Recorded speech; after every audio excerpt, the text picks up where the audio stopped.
Think. Now we live. We are live. We live. August. Oh, that sounds funny. August. August the 6th at 4 o'clock. I was going to say the year. 4 o'clock. 2024. You don't have to say 2000. Everybody knows it's 2000. 4 o'clock Central Time here in Alabama. Oh, goodness. In hot Alabama. I was reading the comments here. I think a lot of folks are hot. I think so too. A lot of folks are hot. Unfortunately. Our little cool spell. I say cool spell. I mean, it still was hot, but where we had the rain for 3 solid weeks, every day for 3 weeks, it's gone. You know, and I hate to even share this because I will never find it again. I saw on some weather thing that I believe it's Sunday, it's sometime over this next weekend, they're expecting temperatures to drop down into the 50s for the night. Upper 50s, low 60s. You dreamed that? No, I didn't. You didn't dream that? But that's why I confirmed that I can't find it again. Oh. I did see it somewhere. It's dangerously hot again. Dangerously hot. Gotta be careful. Gotta be really, really, really, really careful out there. You know, you gotta stay hydrated and safe. That's right. That is right. Mm-hmm. So I've been seeing Goldie walk to the edge of the property again. Uh-huh. And it got my mind going as to, I wonder if she started laying eggs. Oh, goodness. So I didn't know you had sent me a message and asked me where I went until I got back in. Yeah. So I said today, I'm going to go over there and I'm going to walk that fence line and see if I see anything because I just, that last time I had a inclination that might be what was going on. So all I did was walk down that hill and back up the other side of the pond, and I thought to myself, this is not even healthy. It's bad. The amount of heat it is. It's rough. Well, in that time that I was doing that, there was an emu that was in the pond. It's not a pool. If it was, I'd be in it. And I thought it was Nugget because the other one was up on the hillside. I thought that was Goldie. Well, here come the one from the hillside, and then I knew that was actually Nugget. But Goldie, she got I tried to video it. Of course, she stopped when she saw me, but she went all the way under, nothing but her head sticking out, just swimming away. And I finally got up to the other side of the hillside, out of breath, hot. And I stood there, and I, looked around, and all of a sudden, all the geese went. All of them. I heard them. Because I was out back watering. And it was a big, loud commotion. Well, there I stood, and I was like, what in the world? So I looked up, and I'm like, they saw something. Well, there goes a white egret flying over with his legs tucked behind him. And I have seen, a matter of fact, I tried to video it a couple of weeks ago, and they flew off. I've seen 2 egrets at the pond recently. Mm-hmm. So I was looking and I was thinking, oh, it's fixing to land. Good. I'll get to, get to see it, get to take some pictures of it. Well, about that time, here comes me across a flock of pigeons.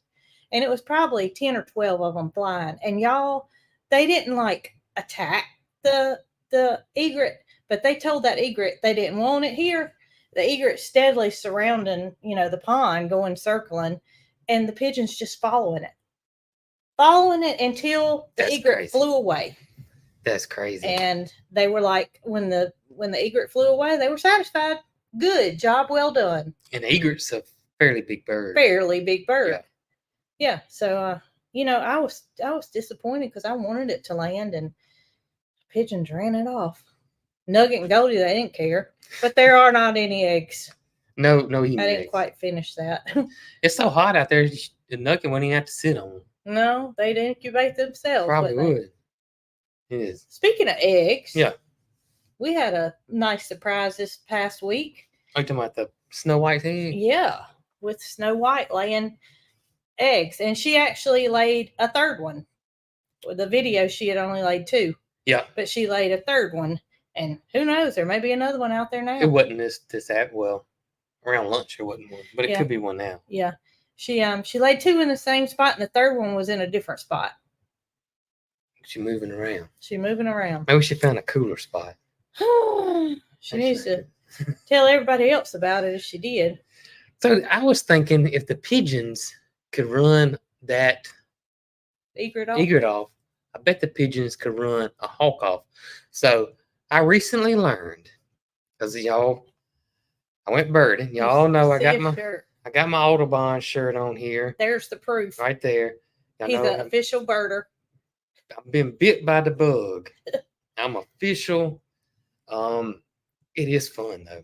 It You really got is. your birding license. I got my birding license. You'll see my shirt right here. It's got the cedar wax wing on it right there. But of course, y'all know that me and Mary Carl went on a little birding trip this past weekend. It was the Black Belt Birding Festival, the 4th annual. And I learned a lot on how these festivals work, these birding festivals work. And I won't make the same mistake I made this time. And that is not scheduling enough of these tours that you go on. Well, I must say, I think you did fantastic because you didn't even know about it until like two weeks before the event was held. That is true. So you did he scheduled the hotel. He got them signed up for the event. He did everything. And this was right at the deadline. Yeah, it was. And it was crazy is that y'all know how social media works. So I started liking some of this birding stuff.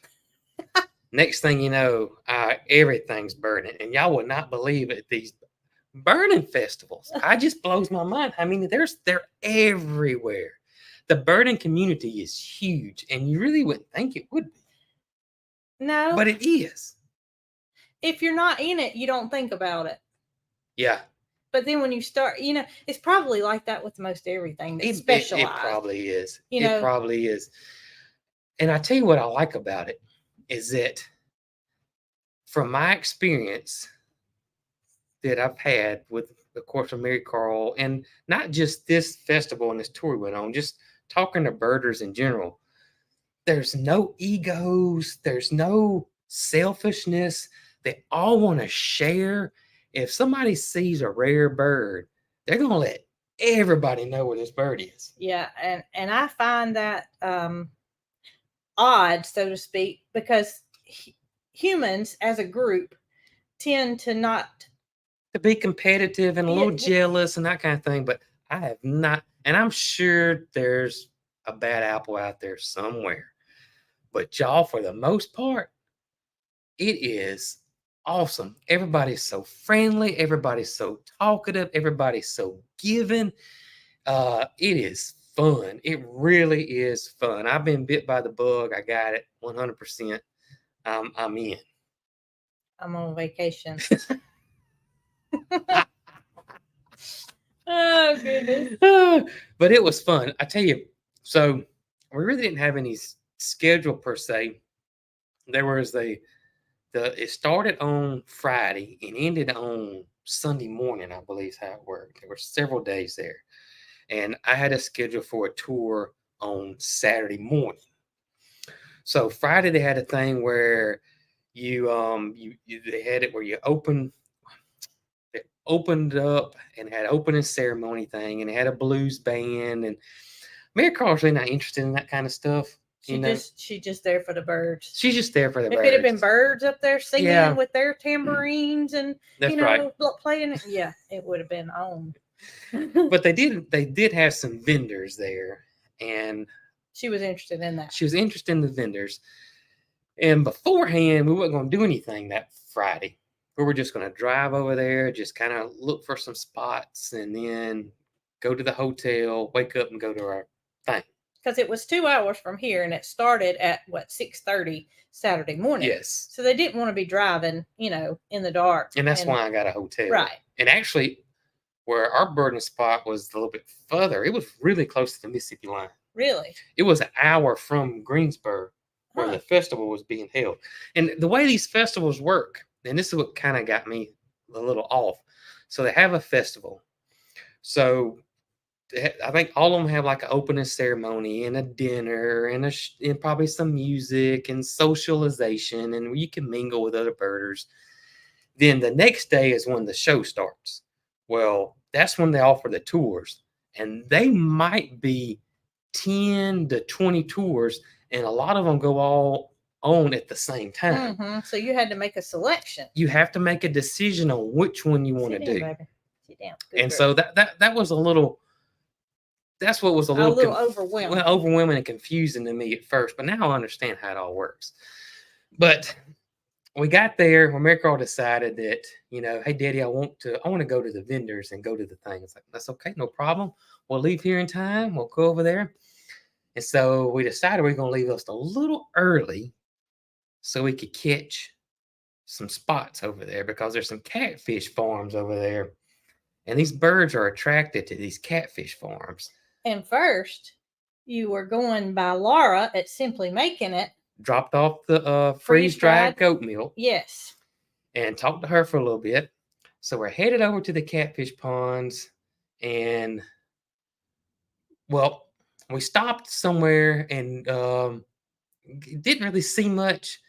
And so then we turned down the road and we started, because there's catfish ponds on the way to Greensboro. And so we thought, well, we'll go down here and there's a bunch more catfish ponds, and then we'll stop and take pictures there. No birds, which was odd, because there's usually on Highway 80 or no, okay. When you turn in Uniontown. Okay. And usually on these catfish ponds, there's at least egrets or wood storks or I bet there was herons. I bet there was pigeons around. We didn't see anything. I bet pigeons run them off. They may have. So we didn't see anything. And I could tell Mary Carl was just a tad bit disappointed. So we're going. And of course, we got our eBird, or Mary Carl's got eBird on her phone. So we're going, didn't see anything. And lo and behold, we got turned around and this and that. Then it was decided, well, let's go grab us something to eat. That was a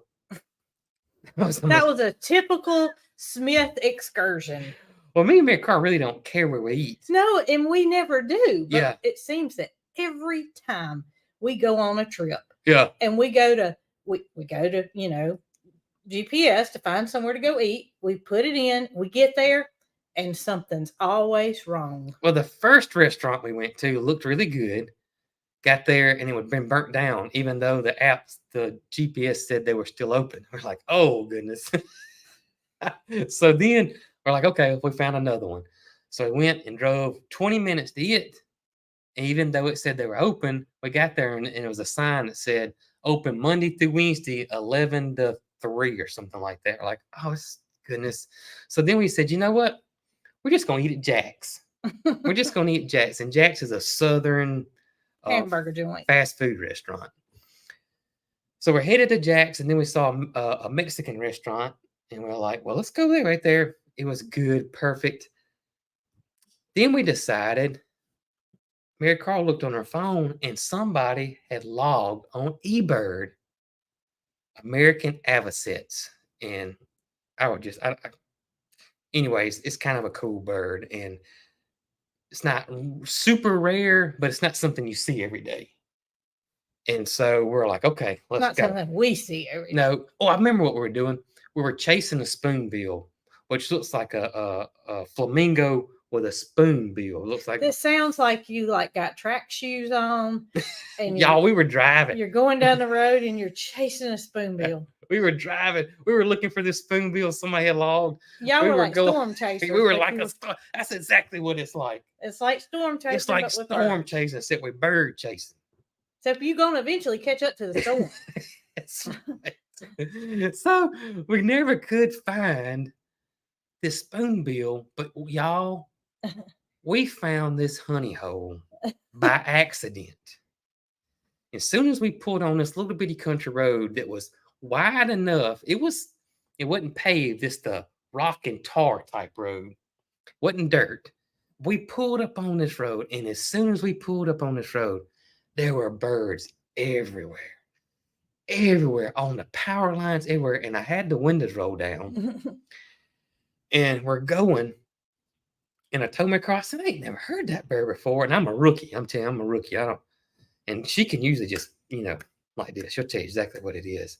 And so I got my app out and I hung it out the window while we're easing down the road. But you hung it out the window like this, I'm sure. Like this. Because you don't ever hold it down low. I'm easing down the road, and it comes up, and it's called a dick thistle. Is the name of the bird.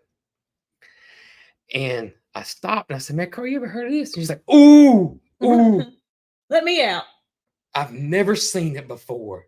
So this was the new one on her list. This is a new breed. This is a big deal with Mary Carl. It's a new breed now. So she hadn't seen. So we stopped the car, and I was in the middle of the road. Stopped it. But it's a little country road. It wasn't we didn't see a single person up here. So we got out and we sat there, and y'all, there was, I don't know how many birds we logged in that one spot. And this wasn't a spot. We were going a little bit further where people were starting to see the American avocets. And we sat there, and y'all, I don't know how many birds we logged in right there, but man, and never could see it with our eyes, but it was so close to us. And it's a ground, kind of stays on the ground or stays on top of the grass. It really don't fly in trees. And so finally we left there and went to this, and it was like a giant mud hole. It's basically what it was, like a giant mud hole. And y'all, there were birds everywhere. And it was like shorebirds, which is a little semi-odd. It's just birds we don't see every day. And that's one thing that Mary Carl really likes. She loves shorebirds. And we got there, and y'all, she lit up like a Christmas tree. Oh my goodness, she lit up. And so we got there, and just all you can hear is click, click, click, click, click, click, click, click. She's steadily taking pictures. Of course, I'm the spotter now. Yeah, that's what I do. I'm the spotter. I used to be the spotter. So I got told several occasions that my spotting skills were not doing so well, so I officially retired. No, not really. I didn't retire. So we found all kind of cool birds there. Is that where the sheep were? That's the road the sheep roam right there. We it was several different types of sandpipers there. I can't remember if it was a greater yellow leg or a lesser yellow leg, which was like a sandpiper. A long-billed dewitcher, which looks like a snipe. Looks like a snipe. But it was fun. We had a great time. Really great time. But of course, we finally went to the hotel. GPS took us to the wrong spot. Luckily, it wasn't too far away. So since they were gone, I had to eat something. And my mom and I decided that we would go out to dinner together. So we go to a place that Mary Carl doesn't care for. Yeah. But we all like it. Mm-hmm. So we're at the restaurant. We got there at 5:00 because lo and behold, I was about to starve by that time. And my phone is going ding, ding, ding while they're there because, oh my gosh, Mama, I just saw this. Mama, I just saw that. Mama, look at this. And I was like, oh my gracious. Oh, I was happy for them. Yeah. And so I didn't hear anything out of them for like what seemed like forever. I mean, I was finished eating. I sent Mary Carl a message and I said, are y'all at the hotel? Almost. That's all I got was almost. So then it was about 25 minutes later, we're here. So GPS took you to the wrong place. Took us to the wrong spot, but it was all good. The hotel was nice. Even though they were redoing it, it still wasn't bad. Got up the next morning, had us a little bit of breakfast, headed to the spot, and we pulled up. And of course, everybody's out. All these birds, they look like professionals. They got their sun hats on. Oh, I got some pictures that I can show them of the group. Okay, and got they're hiking. I mean, and everybody's spraying with bug spray and sunscreen and so me and I was like, well, we got to do the same thing, girl. So we get out and I got us a backpack. It's called a burden backpack, and that we keep all our stuff in now. And so we had our bug spray and our sunscreen, and we were getting in, that. And I thought we were fixing to go birding, but that wasn't even the spot. Oh, it wasn't? No, that's where we met up. We drove another, 10 minutes to this farm. Now, the farm we went to is called Sumpter Farm. It is over 11,000 acres, and the gentleman that owns it is obsessed with prairies and meadows. So what he has done to this farm is that I got a picture of it too. Well, this is just the group, and this is, just kind of what you see when you Yeah. pull up somewhere and there's a bunch of birders. Everybody's got huge cameras, spotting scopes, binoculars, and their eyes are in the sky. So 11,000 acres. 11,000. So he's burning all of it, and what's happening is he's creating Alabama prairies and meadows the way it would have looked back before people came over. Probably 1700s or whatever. So all this native grasses and flowers are coming up, and it's really, really quite beautiful. And he's doing the whole 11,000 acres like this. That's just amazing. And he's got spots of pine trees, but they named the pine tree, but it's not the original pine tree, which is the longleaf pine. The loblolly? The loblolly, that's what they have there. But they're planting longleafs there too. Okay. So they're bringing back the longleaf pine, and that's this guy's obsession. So that's where we toured, and Mary Carl found she got maybe 2 new species there. I can't remember which ones it was. It was a certain peewee that she's never seen, that she got the log, and she's never. Well, maybe a orchard oriole, maybe it was one. We've seen an orchard oriole here. Okay, maybe that wasn't, but there was a couple that she never seen. So I think she got 3 new species. She didn't see a Baltimore oriole, did she? No. Okay. She got 3 new species, I think, while we were here. But it was fun, so much fun. I said peewee, and that made me think, while we were at the restaurant, we finished our dinner. Yeah. I didn't tell you this, and it was hilarious. The little waiter fella, he came around, and they have this tray of desserts, and it's a bit overwhelming. I would describe it as the way our merchandise used to be on our website. Yeah. Where you went and bought shirts. Too many colors, too many designs. Yeah. Well, that's the way this dessert thing was. It was just overwhelmingly beautiful. Yeah. And so my mom was like, "What is that right there?" And he'd be like, "Well, that's a triple chocolate fudge such and such." "What is that?" And so finally I said, "What is that right there?" And he said, "That's a peanut butter pie." And I thought he said peewee pie. And I said, "What in the world is a peewee pie?" And he got so tickled. That's he funny. said, "I said peanut butter pie." That is hilarious. When we said peewee bird, that made me think of what happened that night. So this is the prairie right here that we were at. And that's all pretty much native grasses and flowers growing up there. And it was beautiful. It really was beautiful. Even though it's just open land, it really was pretty. And of course, it's attracting a lot of birds. And it was pretty awesome. Met the gentleman's son. He was on the tour with us. And really nice family. And they didn't live there. They just they were buying it up. The son didn't live there. The dad did. Oh, he did. Okay. Yeah. The son didn't live there. He lived in Chattanooga. Okay. Tennessee. I didn't think anybody lived there. Yeah. But it was a fun weekend. Y'all, they get back home and I can hear chatter in Mary Carl's bedroom. And I go in and I'm like, "What are y'all talking about? You want to go to Montana?" And I was like, "Yeah, when are we going?" Oh, goodness. You want to go to such and such? Oh, man. So, yeah, big plans. But big plans. I'm glad they enjoyed it. Yep, lots of fun. Lots and lots of fun. I'm trying to think if I forgot anything. I'm sure I have. I'm sure I forgot a lot of stuff, but it was fun. Lots of fun. You can see a lot of pictures that were taken there on a Facebook group called the Alabama Birding Trail. Well, this is Alabama Audubon. And the Alabama Audubon group. Both those right there. You can go join those. They're completely free. And your state should have an Audubon. Yeah, it should. Group. More likely it should. Yeah. But like the tours, there were different guides for different tours, obviously, because they may be going on at the same time. So like this one was at Old Cahaba, which is right near where we used to live, right near Selma. And each group saw totally different things. Some groups were out to see raptors. Yeah.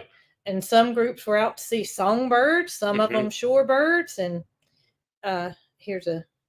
this was all the events that took place. Let's see, 1, 2. It was probably 20 different things. Yeah, that you could have. It's confusing sometimes, but it's a lot of fun. It's a lot of fun. She is being obsessed with birds, songbirds, ever since she was 2 years old. It kind of started with horses, and then from horses it graduated to birds or chickens.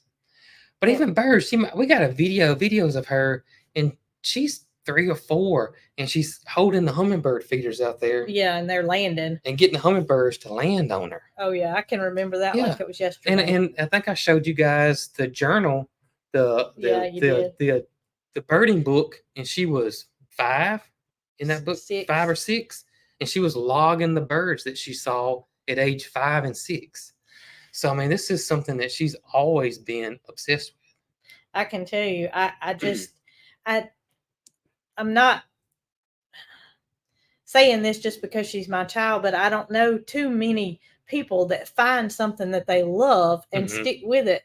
I mean, she's 14. She may hang it up next week, but I don't anticipate that happening. To have been invested in something throughout your childhood and possibly carry that through your adulthood, it's just crazy. It's just, it's wonderful because I just can't think of anything that I could be so involved in. And it never lets up. Never lets up.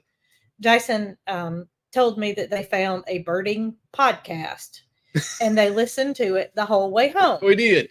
And so we had to go get some bolts for the thing that Nick fixed, the cattle brush. Right. We had to go to Prattville, and that was yesterday, wasn't it? Yesterday. So we had to listen to, well, we didn't have to. We listened to the birding podcast all the way to Prattville and all the way back. And they do this mystery thing. Mystery Bird, where they play its song, and they don't play it long enough for you to get your phone out and listen to it to cheat. They play a clip it that is short, give a slight description of the bird, and you're supposed to guess it. And every single one she knew. She knew. And I want to say on the way back from our trip, I think she got probably about 90% of them right. I think she did. And then, it goes on throughout the podcast, like at the big, 15-minute mark or so, they put this, sound in there, and they let it go throughout the rest of the podcast. So you're thinking about it. Yeah. And they'll play it, a little snippet again to remind you. And she might change it. She might, during that 30-minute mark, she might say, "Oh, I don't think that is a Virginia rail. I think that is a..." Or she'll say it could be. I think it's a Virginia rail, but it could be something. And she'll do that too. It's crazy. And change it to the correct one. It's crazy. Talking Birds. Talking Birds is the podcast. You have to really, really, really like birds. And they're only 30 minutes. To listen to them. Yep. Talking. Is it free? It's free. Yes, completely free. Yep. But it's all over the United States. And they have people call in and guess what that bird was. And then they'll win a little prize pack if they're the correct winner or correct guess. Or if they're incorrect, then they'll take another caller and hopefully get to the correct answer. When she was probably 3-4 years old, she started collecting the Audubon birds. Oh my gosh. And we got every single one that they've ever made. And it's a little plush toy. Looks kind of looks like a semi-real bird, and it has the call. You press it and it chirps like that bird. Some of ours don't chirp anymore. Yeah. And they have a tag on them that says what it is. We still have them. We got them put away in the attic. When we moved, we had to get rid of a lot of stuffed animals. As you guys know, children collect stuffed animals, and you can't keep all of them. Right. But we did not part with any of these. Yep. All of our bird stuff, Digibirds. All the bird stuff. All the bird toys had to stay. But she started collecting those at very young age. Oh gosh, we would have to go to Bass Pro Shop every single time we went to Prattville. Because they would have them. Yep. And most of the time there was nothing new. But boy, if it was, there was a delight to be held. You know, it was over and over and over and over. Yep, and that's what we would get her for Christmas. Yeah. Yeah, those Audubon birds, just little birds. Crazy. We'll have to get those out. That would be a memory. Yeah, it would be a memory. I saw them the other day when I was in there. Did you? Mm-hmm. I did. I saw them the other day when I was in there. Well, I still have all my Beanie Babies, and we thought about parting with those, but I said, no, I just can't do it. We just kept all the Beanie Babies, and there are things that we've parted with. That one thing that we parted with was when my mom and daddy's house was my grandmother's house that I lived in until I was married, and my daddy passed away in that house. But when my mom came to live with us at Cog Hill Road, we obviously had to clean that house out. And there were things, you can imagine, my grandmother built the house, so there were things that had been in that house forever. And you got to make a decision. I mean, she's going from a 3,500 square foot house to 700 square foot. Yeah, so right. A lot had to go. And I couldn't keep it. I mean, there was no way. And the family got what they wanted. But as we're cleaning up stuff, there was a nightstand that was in my uncle's old bedroom, and the nightstand went to the auction. Remember? Yeah. That nightstand had my senior yearbook in it. Oh, that's right. And to this day, I think to myself, it just kind of makes me sick to my stomach to think that my senior yearbook, I don't know what I need it for. Yeah. But, you know, it's just one of those things that got away from you. Yep. And think back and kind of makes you not too happy. Yep. Yeah, that's one of them. That's one of them. Speaking of things that you like, y'all know that, you know, one thing, our dream car is the Smokey and Bandit Trans Am. And Jason recently found one on Marketplace. And of course, they wanted way too much. I showed y'all. They wanted $40,000 for it. That's just crazy. But sit down, baby. Do you have it? A person or a follower of us bought me one. Bought him one. And it came last week. And I can't wait to show you guys my official Smokey and the Bandit Trans Am. When it came, he had to call Mary Carl to come and see it. Do y'all see this? Y'all, when I opened up the box, I was sitting at the bar in the kitchen, and he was going, oh my gracious. I was grinning from ear to ear. I saw this in right here. This is what I saw when I first opened it up right here. And so when I opened up the box, this is what I saw. And I knew exactly what it was. And he won't open this box. I don't want to open it. He wants to leave it in this box. Yeah, I don't want to open it right here. I don't want to open it. 1977 Pontiac Firebird with replica buckle. It's got a belt buckle in there. Y'all see the belt buckle? He got the most thrill out of opening this replica Firebird. Y'all thought it was the real deal, didn't you? y'all were fixing to be jealous. Oh goodness! I was gonna have to carry the laptop outside. I bet Catherine was thinking, Brooke ain't told me about this yet. And she probably said, I've been over there and I hadn't seen it parked in the driveway. Oh my gracious. And it's a metal die cast. It's heavy. That is cool. It is cool. That is cool. It cool. is so cool. Well, I hope that calmed you down a little bit and made you realize that you can have your very own Firebird. What did Catherine say? I was saying that. I got my Firebird. Got his Firebird, y'all. Got my Firebird. And I sent him a thank you. And oh man, got T-tops and all. How thoughtful. I mean, that was pretty thoughtful. Yeah. That was pretty very own thought. Very own Firebird. Oh my gracious. That's funny. That is funny. Well, trying to think. Y'all know that I freeze dried the goat milk for Miss Laura over at Simply Making It, because Laura wants to buy a freeze dryer, and she wants to buy a freeze dryer simply for freeze drying goat milk. Yep. So I said, Laura, I think it's going to work, but let me freeze dry you some milk because I just so happen to have an abundance of it and give it to you and make sure that it rehydrates the way you want it to for your soap making. And so Jason and Mary Carl stopped by Laura's studio when they were on their way to their birding adventure. And I told Laura, reached out to me, told me thank you. I told her to let me know how it went. She said, I will Monday. Monday was yesterday, right? Yeah, yeah. So I get a message from Laura, and I would have forgot, but she didn't forget. Let's see. And she rehydrated the goat milk and used it to make a batch of lotion. And she said that it worked perfectly.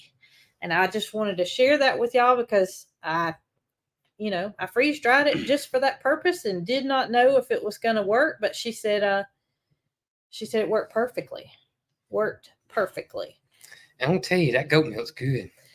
Y'all, we have so thoroughly enjoyed the goat milk for our personal consumption. I have made chocolate pudding, and I have made coconut. Well, it was made to be a pudding or a pie filling.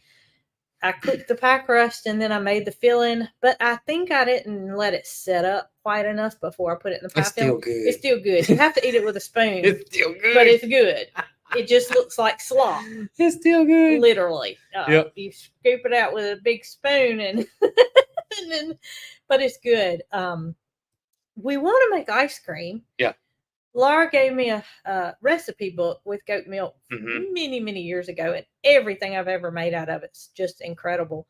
And the recipes in there call for 2 cups of goat milk and 2 cups of goat cream. Well, I don't have a cream separator. You can separate the cream and the milk, or you can skim it off the top of your milk every day until you get 2 cups, and that's gonna take a minute, So, but we found some more recipes. We found some more, but we want to try making the ice cream. Had a follower tell me that the best ice cream they ever ate was made from goat's milk. I believe it. Y'all, it's some of you may, at goat's milk, and I was there at one point in my life. I thought I'm not drinking goat's milk, right?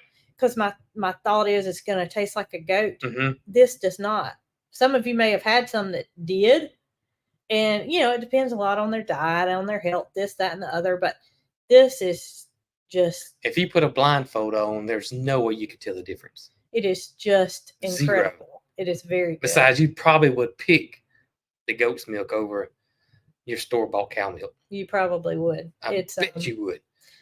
I was reading all the benefits of drinking goat's milk versus cow's milk, and there are loads of benefits. I mean, I knew that it was good for you, right? But I wanted to know why it was good for you. So a quick Google search, just made me realize how good it is for you, and how good it is in substituting in cooking recipes, goat milk versus cow's milk.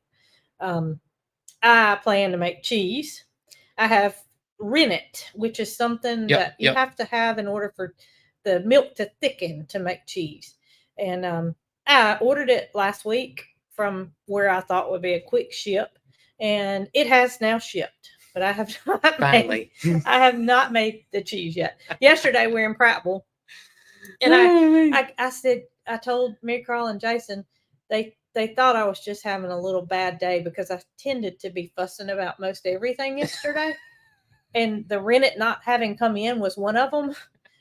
And so I decided that I was going to find some rennet yesterday because I was ready to make that cheese. And so I get on the phone and I start calling like health food stores and places to see if they have rennet.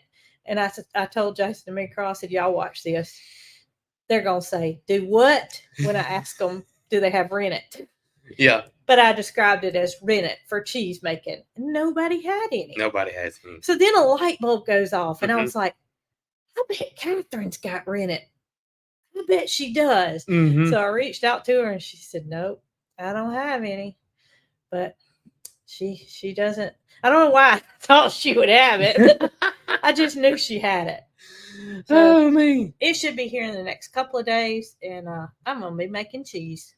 and I've got all kind of different ways to flavor the cheese in mind. I told Jason about some of it.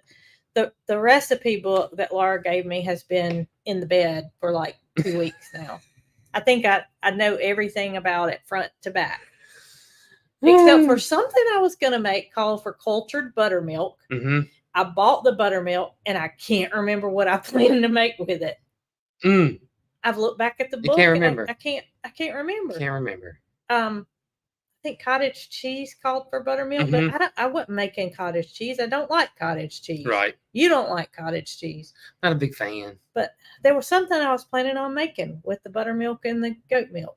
I don't know what it Can't was. remember what it was. Maybe it was yogurt. I don't know. That's what you thought. Maybe we was going to make yogurt with it. Maybe. Yep.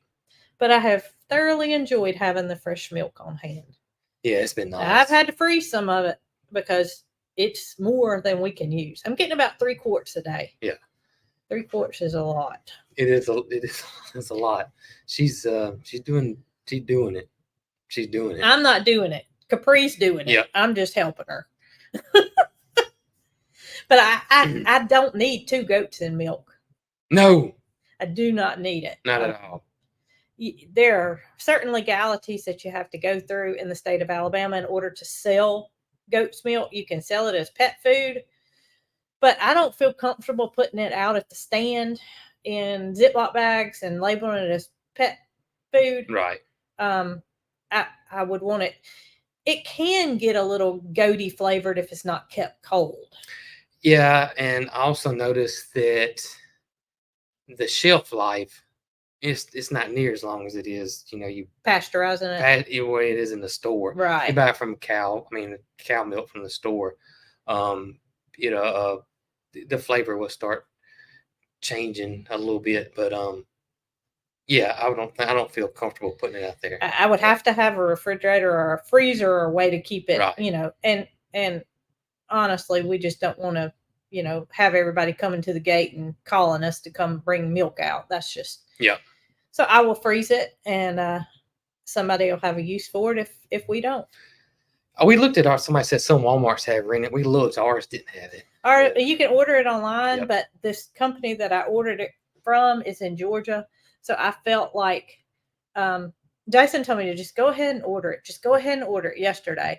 And that way, if this doesn't ship, you'll have it. Mm-hmm. Well, I didn't order it. I held off. And lo and behold, I got a message this morning that had shipped. Good. So it should be here pretty quick because that's Georgia. I would think it would. And Yep. I even looked to make sure they weren't affected by the hurricane or tropical storm, Mm-hmm. and they were not. They were in the northwest corner. I got you. So I should be getting some. I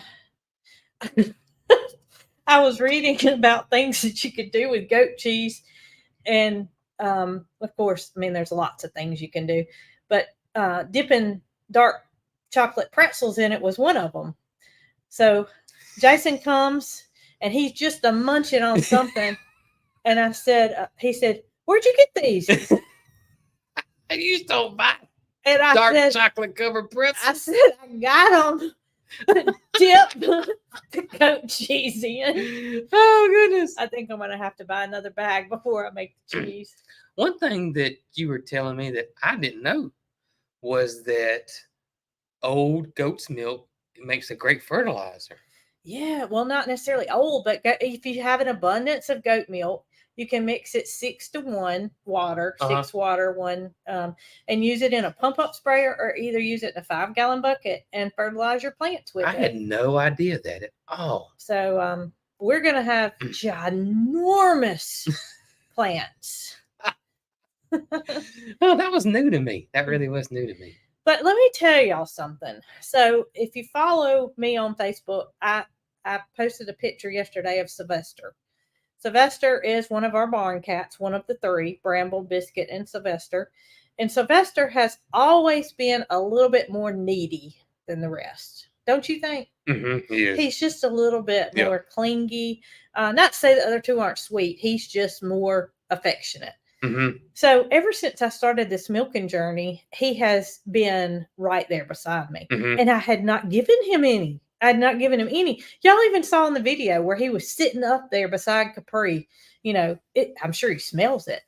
So starting this past weekend, I started giving him a little bit of milk. The first few squeezes or whatever, I put in a bowl for him. And y'all, I promise you, he would do a backflip for it. He thinks it is the cat's pajamas, literally. So I give it to him, and then when I get finished and I strain it, which somebody wanted to know what straining it meant. It's simply it's almost like a funnel. It has a little plastic insert, and it has these. Well, you buy these discs, and they're almost like coffee filters. Very but they're similar to coffee filters. Made for filtering milk. Yeah. Put it in there, and then you just pour your milk through it to make sure you didn't get a stray cat hair in there, which didn't happen in my occasion because I use a milking machine. Give him a little bit more when I do that, because what comes out when I, just first milk is not very much. But the other two cats don't want it. Isn't that crazy? They do not want it. This morning, Sylvester had gone out of the milk room. Bramble and Biscuit were in the milk room. I got the little thing that I had the milk in, put it in front of Biscuit, and she wanted nothing to do with it. That's crazy. And Bramble, he does like this. He looks at it like it's something that's fixing to get him, and he just doesn't know when it's going to happen. Oh, man. So, Sylvester comes back in and he drinks the rest of the milk, but I don't understand it. I guess they're all different. I know they are, but I just don't know of a cat that wouldn't drink the milk. Misty Dawn says she filters hers through a bandana. Well, before I got my filters, I tried to use both a coffee filter. Well, a coffee filter that didn't work, and I tried to use those heavy duty paper towels that we have in the barn. Yeah. You sit down. They're supposed to be almost like rags. Right. They're thicker, and it didn't work. It just sat there. I don't know. It just sat there, and I said, "Well, that's part of the milk that I froze. Not that I think that it has anything in it. I just don't want what we use for our consumption. I want to be filtered." Right. DD. Probably UPS if I had to guess. You think? Yeah, probably so. But my filters are in and all is well. It goes right through the filters that are intended for milk. It have to. It does. I mean, have to, yeah. It's no problem with that. But I was surprised to see that it didn't go through the coffee filter and it didn't go through the paper towel. Oh goodness. Got to tell you something funny. So the video where I got the chicks. Yes. In the thumbnail, I'm standing there and I'm holding the box. Yes. Somebody commented on the video that they were a city girl and they thought I had a box of donuts. It does like a box of donuts on it. I got so tickled when I read that. Oh goodness. Yep, she said, I hate to admit this, but I'm a city girl and I thought you had a box of donuts. After I got home and I did that video and I woke up the next morning, I wondered why in the world I got 10 chicks. You should have got more. I should have got more. I should have got more. I don't know what I was thinking. I think I was thinking, nobody was there to approve it. Not that I need approving, but I needed some backup to tell me, don't just get 10, get 25. Yep. Because I were probably, I would say probably 17 maybe Rhode Island Reds. Is that about what I told you? I think that's what you told me. But I'm happy that my friend got some. But when I went, they only had Rhode Island Reds. I reached out to Catherine, G&G. She did a video on it. And when she went, there were... We looked this up. ISA Browns or ISA Browns? We say ISA when we talk about almost everybody I know says ISA Browns. Then Mary Cross said, I wonder if that's what they're really called or they called ISA Browns. And so she looked it up and the pronunciation that she came up with is ISA Browns. But we still say ISA. That's right. And we've just, we're from Alabama, so we may be wrong. But I say that I wish I'd gotten them all, but that wouldn't. Catherine didn't get any Rhode Island Reds. She said they were gone. Yeah, Yeah, by the time she got there, they were gone. Mm-hmm. And I don't know. I've never caught chicks on sale before, and it Very rare. just so Very, very happened rare. that I had in my mind that I wanted some chicks, even 2 weeks prior. And the Isa Brown is a chicken. I don't know if people may know what we're talking about. It is a chicken Production. and it's a hybrid. So they crossbreed. They take one breed of chicken and cross to another one. And usually when they do that, they can automatically sex them Mm-hmm. because the males will either have some marking on it and the females will have a marking on it, and they're very easy to tell the difference in male and female. Mary Carl calls it sexually dimorphic. Is that what it's called? Yes. That's above my head. It is mine too, but I've just heard her say it, so it makes me sound like I know what I'm talking about. Unfortunately, the Rhode Island Reds are not that way, and I may indeed have a rooster or two. Yes. Whereas, Catherine got there a little later, and they marked the Isa Browns down, so she obviously has all pullets. Mm-hmm. More likely she's got all pullets. Yeah. There's like a 90% chance that you'll get a rooster if it's not a, what'd you call it? Sexually dimorphic chicken. That's what it is in birds. I mean, like birds. I don't know if that's the correct term for chickens or not, but that's what she calls it. We always call them sex links, but she gets into these spiels, and it sounds like a college professor talking. Oh gosh! Yesterday on our way home, I was just like, I was driving, of course, and she's putting on this long spiel about something, and I was just, you know how when somebody educated speaks about something that you're not familiar with? Yeah. Well, that's how I feel when Mary Carl talks about birds. She'll go deep. She'll go deep, and I'm just like, and then she doesn't understand why we don't understand. She goes deep. She goes way above our heads. Way above our heads, but we just listen and nod, and hopefully she doesn't ask about it again because we didn't listen that closely to retain what we heard. Yep. Yeah, she goes deep. All right. So if y'all saw my shirt, you will notice that this is something new. It is a V-neck unisex t-shirt, and it's not on the website yet. It's just something that the girls over at This and That are gonna try to get some new merchandise together because you guys asked for it. Mm-hmm. And a V-neck was something that she said that y'all wanted. So I had one made up for myself, and I like the color. It's kind of a distressed looking red, and this one just has obviously the Cog Hill Farm logo on it. But they are so true to size. Yes. Like I wear a medium. This is a medium.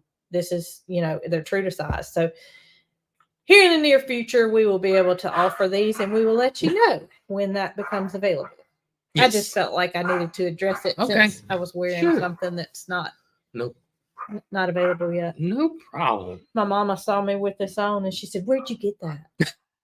And I said, "I got it at This and That." Well, I want one. And she said, "What size is it?" I said, "A medium." "Get me a medium too." I said, "Okay." I said, I probably won't go, back up there till next week. This was Friday when y'all left. Till next week. Well, that's okay. Just get me one when you go. We get to the restaurant, and she says, "What other colors are they going to have that in?" And I said, "Gray." She said, "Get me a gray one too." Medium gray. So I got to get Mama 2 of these. Oh, goodness. Yep. Oh, goodness gracious. Yeah. Well, it's about time to be talking about what's for supper. What's for supper? So, this helps me out a lot.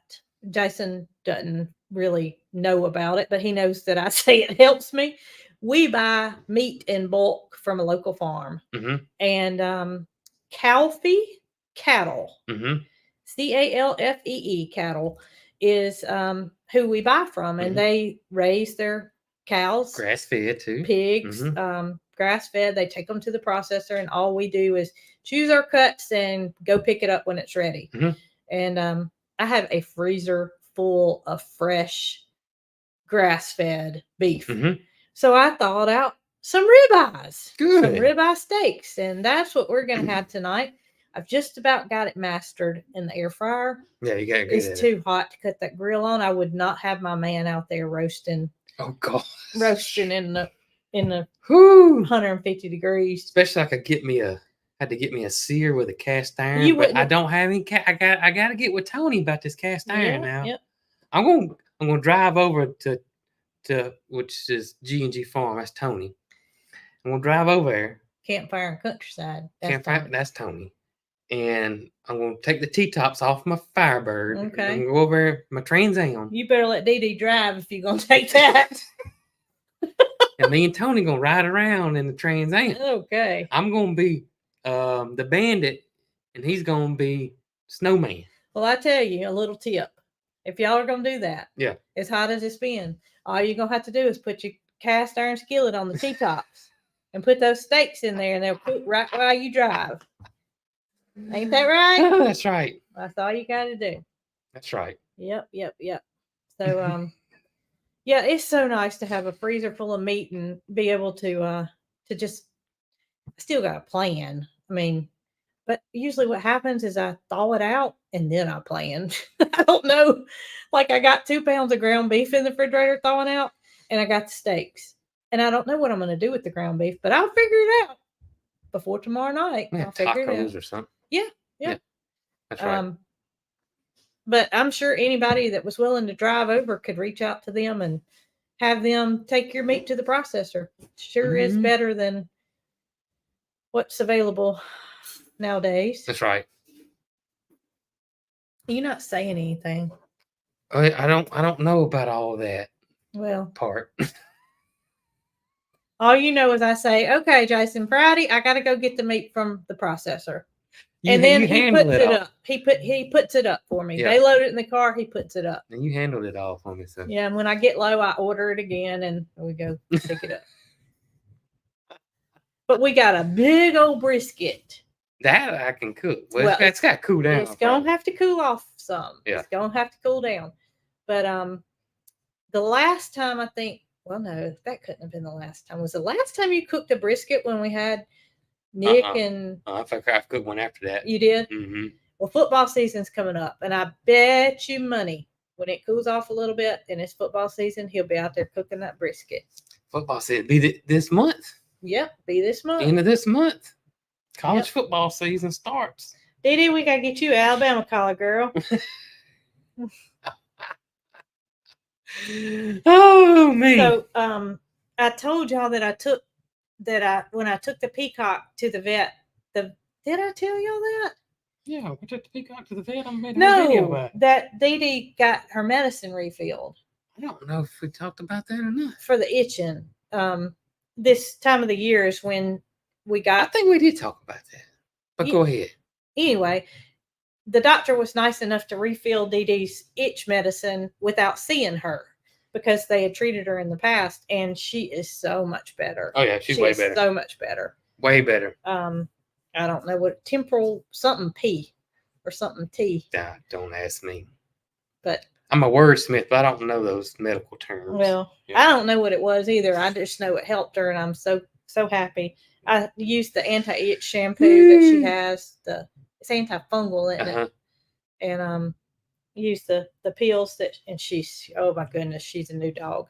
Can't stand to see something itching, and Yep. I've had poison ivy one too many times to watch something itch all the time. Somebody said that Lions are playing on Thursday.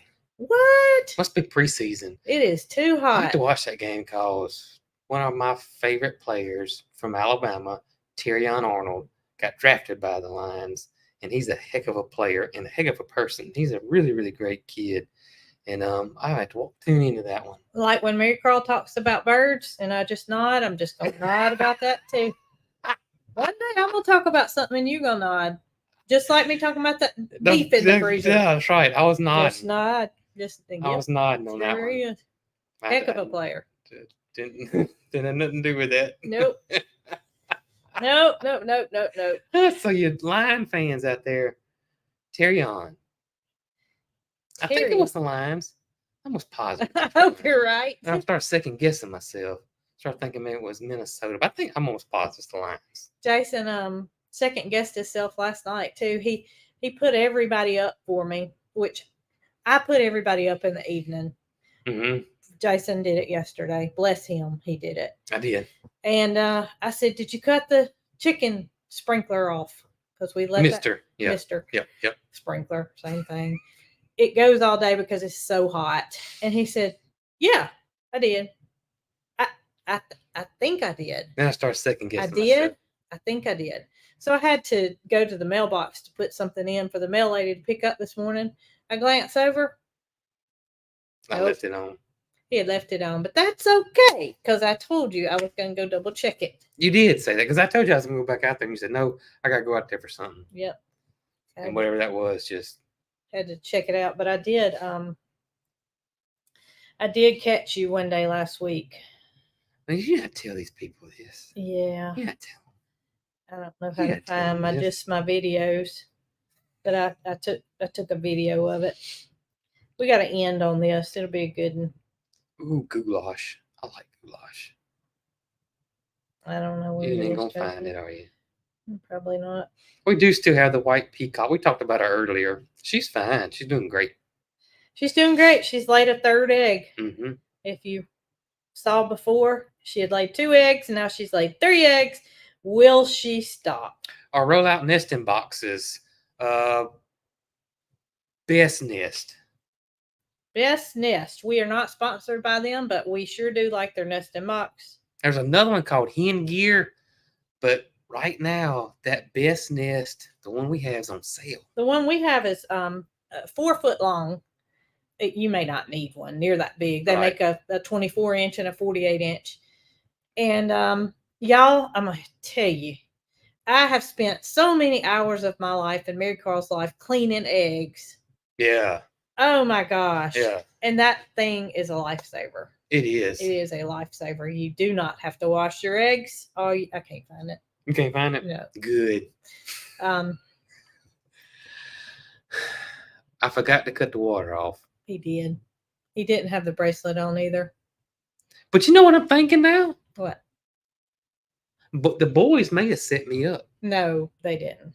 The boys may have set me up. It was the boys' water. And y'all, and you'll see in tomorrow's video because I put a stop to it, but the boys can cut the water on. They can't anymore. That's Joe and Mo, Stink and Stump. They can cut the water on. So they can't anymore though. Laura told me, Laura Simply Making It rehomed one of her little boy goats to a girl that helps her out on her farm. And she reached out to me and she told me what they named this boy goat. Oh, this was awesome. He is a buck. He is intact, so he is going to stink. But he is a kid, so he does not stink yet. They named him Smelvin. And I said, how clever is that? Smelvin. I love it. I love it. Melvin. Yep. That may have taken over my other favorite goat name, which was Hut Hut. Hut Hut. So Smelvin may have jumped Hut Hut. It's perfect, isn't it? It's right in there. Clever. Very clever. Smelvin. That's a good one. Oh, me. Well, Jason, I got to go get the steaks in the air fryer, and you got to get your video finished for tomorrow. Got to finish my video for tomorrow. I'm not quite done yet. Not quite, but close enough. Yep. Close enough. Mm-hmm. So we'll be planned to be back Saturday morning unless some birding adventures take place. You never know. You never know. But we will always update. That's right. If Alive is not going to happen. Yep, that's right. Plans are I want to answer this real quick before we say it. I've seen a lot of people ask, why won't we let Snow White sit on the eggs? We just don't want to put her through that stress right now. She's still getting comfortable here. We just don't want to put her through sitting for that period of time and then having to raise the babies for that long of a time. And I don't know where we would keep the babies because they probably would get away from her right now. So it's just more of a making things comfortable for her right now. That's right. Yeah. Yep. That's right. That's right. And plus, as far as we know, she hasn't been exposed to a male. That's true but too. we don't know what happened before we got her. Right. We don't know. So it's not something that we are going to do. Mm-hmm. But who knows? Somebody else might. That's right. Somebody else might. Stay tuned. Stay tuned. Okay. I'm gonna go get my Trans Am here. You going over to Tony? And I'm gonna go over and get Tony, and we're gonna ride around. We better like make the sure road he's or home something. from work first. I might have to put the belt buckle on too, right there. You do that. I'm gonna put it on. And Dee Dee says she's gonna drive. Okay, she's gonna drive. Did you wouldn't even fit in there? No, she wouldn't, would Fit she? in there. Oh goodness. All right, we will see y'all Saturday video tomorrow morning. Y'all be good.